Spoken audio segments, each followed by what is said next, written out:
Hi అండి, అందరికీ నమస్తే. నేను మీ సునీల్ మద్దాల. పవన్ కళ్యాణ్ గారు పిఠాపురం నుంచి పోటీ చేస్తున్న సంగతి రాష్ట్రం మొత్తం తెలుసు. కానీ పవన్ కళ్యాణ్ గారు గెలుపుకి కొన్ని కారణాలు ఉన్నాయి, గెలవడానికి కొన్ని కారణాలు ఉన్నాయి. ఆ కారణాలన్నీ మన ఛానల్ ద్వారా మనం కొన్ని వెతికి పట్టుకుంటున్నామండి. ఎందుకంటే స్టడీ చేసి అనాలిసిస్ చేసి పవన్ కళ్యాణ్ గారు నెగ్గడానికి ఏవైతే కారణాలు ఉన్నాయో కొన్ని కారణాలు అయితే కనుక ఒక్కొక్క కారణంగా నేను మీకు ఎక్స్ప్లెయిన్ చేయబోతున్నాను. ఈ వీడియోలో పవన్ కళ్యాణ్ గారు పిఠాపురం నుంచి వంగ గీత గారి మీద గెలవడానికి ఒక కారణం అయితే కనుక నేను మీకు చెప్పబోతున్నాను. ఆల్రెడీ మీలో చాలా మంది నా తమ్ముళ్ళు చూసుకుంటారు. పిఠాపురంలో పవన్ కళ్యాణ్ గారు గెలవడానికి ఒక కారణం ఎవరంటే కనుక ఎవరో కాదండి, అక్కడ ఉండేటటువంటి పిఠాపురంలో ఉండేటటువంటి పట్టు పరిశ్రమ, ఏదైతే పట్టు పరిశ్రమ ఉందో ఆ పట్టు పరిశ్రమ కూడా పవన్ కళ్యాణ్ గారు గెలుపుకు కారణం కాబోతుంది.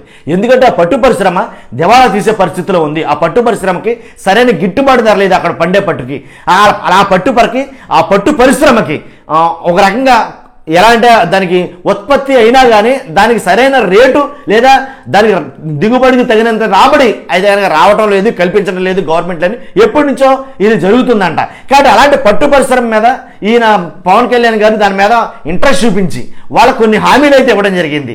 ఆ పట్టు పరిశ్రమలో పనిచేసే కొన్ని వేల మంది పవన్ కళ్యాణ్ గారి మీద నమ్మారు. కాబట్టి జనసేన పార్టీ అధికారంలోకి వస్తే లేదు పవన్ కళ్యాణ్ గారు నెగ్గితే కనుక ఇక్కడ ఉండే ఈ పట్టు పరిశ్రమకి ఒక దారి, ఒక దిక్కు, ఒక దశ అనేది ఉంటుందని నమ్మి 100% ఆయన్ని నమ్మారని చాలా మంది అక్కడ మాట్లాడుకున్న మాట.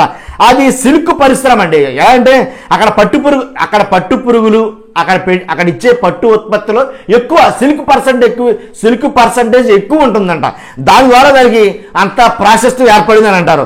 అలాగే దానికి కావాల్సిన పట్టు పురుగులకు కావాల్సిన మేత ఏదైతే ఆ పట్టు పురుగులకు కావాల్సిన మేత ఏదైతే ఉందో మల్బరీ ఆకులు సాగు అక్కడ తగ్గిపోయింది క్రమేపీ. సో ఆ మల్బరీ ఆకులు సాగు కూడా దాన్ని డెవలప్మెంట్ చేస్తే పట్టు పురుగులకి ఇంకా మేత ఎక్కువ అదనంగా ఎక్కువ పట్టి ఉత్పత్తి అవుతుంది ఇక్కడి నుంచి అని అన్నారు. ఇంతకీ ఈ పట్టు పరిశ్రమ దీని మీద ఆధారపడిన ప్రాంతం ఏదంటే కనుక 2 మండలాలు ఉన్నాయండి. ఒకటి చేబ్రోలు, ఇంకోటి గొల్లపురోలు. ఈ 2 మండలాల నుంచి ప్రజలు ఈ పట్టు పరిశ్రమ మీద ఆధారపడి జీవిస్తున్నారు. ఈ 2 మండలాల ప్రజలు అక్కడ పట్టును ఆధారం చేసుకుని ఆ పనుల్లోకి వెళ్ళి వాళ్ళ జీవన విధానం సాగిస్తున్నారు.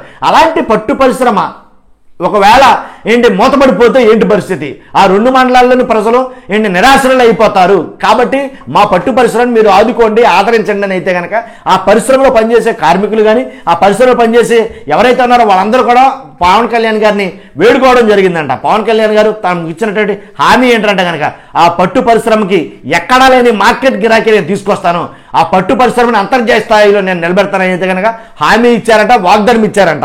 కాబట్టి అంతేకాదు ఏదైతే మలబారీ ఆకులు సాగు ఉందో ఆ సాగుని బాగా ఎక్కువ చేయించేటట్టు ఆ మలబారీ ఆకు సాగుకి ప్రత్యేక పథకాలు, ప్రత్యేక ప్రోత్సాహకాలు ఇచ్చి మలబారీ సాగును ఎక్కువ మంది సాగు చేసేటట్టుగా నేను చూసుకుంటాను. కాబట్టి ఈ పరిశ్రమకి కావాల్సిన రాబడి అలాగే రేటు నేను అవసరమైతే ఇంటర్నేషనల్ స్టాండర్డ్గా ఆలోచించి దీనికి కావాల్సినటువంటి అన్ని విధి విధానాలని నేను ఆలోచించి ఒక ప్రత్యేక కమిటీ వేసి దీన్ని డెవలప్ చేసే దిశగా నేను ఆలోచిస్తున్నానని అయితే కనుక చెప్పడం జరిగిందంట. నేను చెప్తున్నాను కదండి, పవన్ కళ్యాణ్ గారి గెలుపుకి ఏ ఒకటి సహకరించినా సరే దేన్ని వదిలిపెట్టకుండా అన్నిటిని వాడతారు వాళ్ళు అనేది చెప్తున్నాను. కాబట్టి పవన్ కళ్యాణ్ గారి గెలుపుకి ఇది ఒకటే తోడైనా సరే ఎవరు ఆశ్చర్యపోనవసరం లేదు. అలాగే ఇక్కడ దొరికే పట్టుల్లో 2 రకాలు ఉన్నాయండి. ఒకటి పసుపు రంగులో ఉండే ఒక పట్టు రకం, అలాగే తెలుపు రంగులో ఉండే పట్టు ఒకటి. ఈ 2 రంగుల పట్టులు కూడా చాలా ఇంపార్టెంట్ అంట. చాలా మందికి ఇప్పటివరకు తెలియదు. వాస్తవంగా పిఠాపురం గురించి చాలా మందికి చాలా రకాలుగా తెలియని చాలా ఉన్నాయి. ఎప్పుడైతే పవన్ కళ్యాణ్ గారు పోటీ అక్కడి నుంచి అన్నారో పిఠాపురం చుట్టుపక్కల ఉండే అన్నీ కూడా వెలుగులో వస్తున్నాయి అని అంటారు, ఏమాత్రం సందేహం లేదు.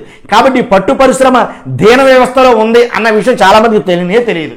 కాబట్టి ఇప్పుడు బయటకు వచ్చిన ఈ పట్టు అంటే పసుపు రంగు పట్టు అలాగే తెలుపు రంగు పట్టు, ఈ 2 పట్లు కూడా చాలా ఇంపార్టెంట్, చాలా మన్నికైనవి, చాలా మేలైనవంట. కాబట్టి ఇలాంటి పట్టు ఎక్కడ కూడా దొరకదు వాస్తవంగా మాట్లాడండి. కాబట్టి అది ఒక పిఠాపురంలో ఉండే ఆ 2 మండలాల్లో ఉండే పట్టు పరిశ్రమలో మాత్రమే అది దొరుకుతుంది. అక్కడ ఉండే పట్టు పురుగుల్లో మాత్రమే అది సాధ్యపడుతుంది. కాబట్టి అలాంటి దాన్ని మనం డెవలప్ చేసుకోవాలి, కానీ దాన్ని దేని వ్యవస్థలోకి వదిలేసి అది ఇంకా మూతపడిపోయేటట్టు చేయకూడదని పవన్ కళ్యాణ్ గారు వాళ్ళతో చెప్పడం జరిగింది. అలాగే ఇక్కడ పట్టుకి సిల్క్ పర్సంటేజ్ ఎక్కువ కాబట్టి రేటే తక్కువ, అదండి వాళ్ళు మాట్లాడేది. సిల్క్ పర్సంటేజ్ ఎక్కువ ఉన్న దానికి ఎక్కువ రేటు రావాలంటే వాస్తవంగా మార్కెట్ ప్రకారంగా చూస్తే. కానీ దీనికి అక్కడ మార్కెట్ లేదు, అంటే గిట్టుబాటు ధర కల్పించలేకపోతున్నారు. ప్రభుత్వం దాని వంతుగా కృషి చేయలేదు. కాబట్టే ఈ పట్టు పరిశ్రమ మూతపడిపోయే స్థితికి వచ్చేసింది. కాబట్టి దాంట్లో పనిచేసే కొన్ని వేల మంది రోడ్డున పడే అవకాశం ఉంది. కాబట్టి ఆ పట్టుపర్సన్ నేను ఆదుకుంటాను అంటుంటే రోడ్డును పడబోయే అన్ని వేల మంది కూడా పవన్ కళ్యాణ్ గారు నమ్మారనే నేను చెప్తున్నాను. ఇది నా ప్యూర్లీ పర్సనల్ ఒపీనియన్. ఇలాంటివన్నీ వాడుకోవడం ద్వారా రాజకీయం ఇంకా ముందుకెళ్ళడానికి అయితే అవకాశం ఉంటుంది. అంతేకాదు ప్రజలు నమ్ముతారు కాబట్టి వాళ్ళకి ఆ అవకాశం ఇవ్వాలి కాబట్టి ఆ పని నేను చేసి పెడతానని హామీ ఇచ్చారు కాబట్టి నమ్ముతారేమో అని అభిప్రాయం. చూద్దాం ఎలాంటి అవకాశాలు ఎన్ని ఉన్నాయనేది. చూస్తున్నా మీరు అందరూ కూడా లైక్ చేయడం మర్చిపోద్దు, కామెంట్ చేయండి, సబ్స్క్రైబ్ చేయండి. Thank you.